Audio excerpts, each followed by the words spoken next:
Yo, peace, world. Patrick Camon Freeman, Angry Black Man in Therapy, co-founder of We Act Radio, broadcasting live here on the radical side of Martin King Avenue, the unembedded nation's capital, the foothill of Cedar Hill, the line of Anacostia Frederick Douglass' home in Washington, D.C. I'm doing this broadcast for two reasons. One, we're getting a lot of questions on why We Act Radio is flying a Palestinian flag in Washington, D.C. Someone even said, why are you not flying a D.C. flag? Like, duh. I'm going to make a case on why we should be thinking global, but acting local. I say it again. We should think global and act local, not the other way around. You cannot simply think local. You have to think global and have solidarity with people that have the common struggles. So I'm going to give you the audio read of an article I'm having trouble getting published. It's entitled, "What's the Difference Between DC and Palestine?" There's a lot of similarities. So here we go. What's the difference between DC and Palestine? Beyond the genocide, there's not much difference. It goes far beyond the mere fact that both Netanyahu and Trump have been indicted on multiple charges. It goes beyond the $15 million that DC sends to Israel annually. It speaks to the reality that democracy doesn't apply to Palestinians in occupied territories, much like it doesn't apply to DC residents, and certainly not to black and brown people here. Israel is the only democracy in the Middle East, the same way America is the oldest democracy in the world. Ta-Nehisi Coates. During my research for this article, I Christopher Columbused a theory termed the Washington Monument Syndrome. When the Natl Park Service faces a budget cut, the agency doesn't threaten to reduce hours at a national site in Middle America. Instead, they threaten to close the Washington Monument to affect all members of Congress in a highly visible way. In foreign policy, Israel is the Washington Monument.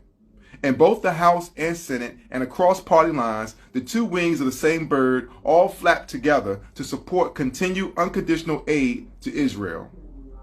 I seek to hold up a mirror of benign neglect that reflects some of the vast similarities with DC residents and those in Palestine. 20,000 black residents were displaced by gentrification in Washington, D.C. with a population of only 700,000 from the year 2000 to 2013. Which is 5,000 more than New York City, the largest city in the entire country with a population of over 8 million during the same time period. Palestinians have been forcibly displaced even before the bellicose October 7th. Now, over half of Palestinians in Gaza have been displaced. In D.C., white households have 81 times the wealth of black households, and 22 times the wealth of Latino households. The CIA estimates Israel's per capita GDP is 10 times that of Palestinians. Gaza has lost 39% of its hospitals due to indiscriminate bombing. DC has lost 30% of its hospitals even without Trouble Funk having to drop a single bomb. Israel is a colonial state denying self-determination and self-government to the Palestinian people. Anything less than full statehood means DC is still a colony and not equal citizens with the right to self-government. DC black unemployment to white unemployment is 7-1, the worst ratio in the nation. The Arab region has the highest unemployment in the world. 30% of the children in the nation's capital live in poverty. And Mayor Bowser has illegally cut funds to the SNAP program that provides food aid. Hunger is not going down in the district. It continues to rise while funding is there. Just like hunger is threatening the entire population of Palestine in violation of international law, while aid trucks are not being allowed in by Netanyahu. DC is the most dangerous city in America for a black woman of any social economic background to give birth. Palestine has the dubious distinction of being the most dangerous place in the world for children.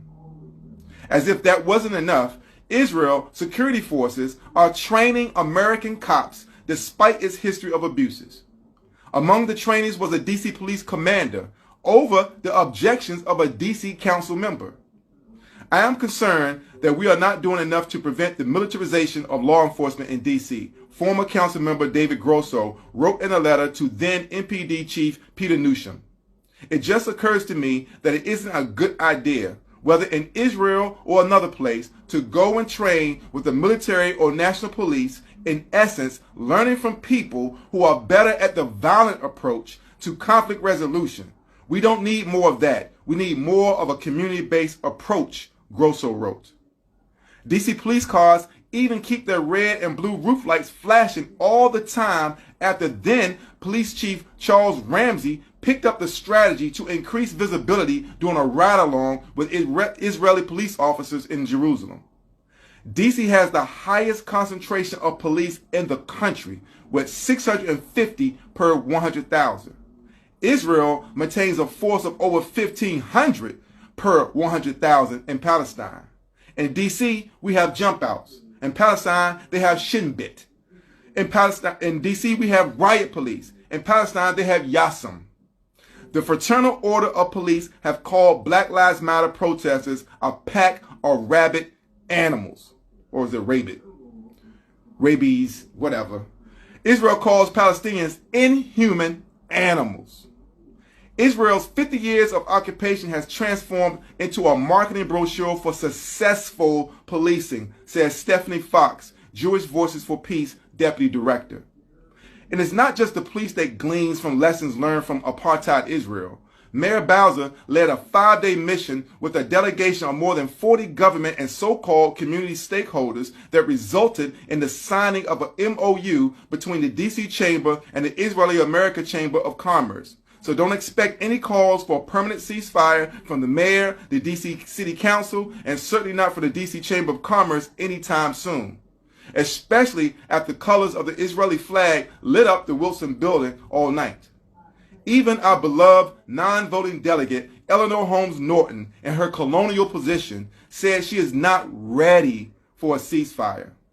If DC had achieved statehood, it would have been the state with the highest violent crime rate in America in 2022. From that viewpoint, with over 20,000 people killed by apartheid Israel and counting, it shouldn't be hard to say ceasefire loud enough for the people in the back. Those are the similarities between DC and Palestine. So when you think that this issue doesn't affect you and is not related, the powers that be are definitely making those connections. And we are both oppressed. And that is why the Palestinian flag flies on the roof of WEAC Radio on the radical side of Martin Luther King Avenue, who went on to say that an injustice anywhere is a threat to justice everywhere. That is the real Martin Luther King, and that's who we represent here at WEAC Radio. Do something.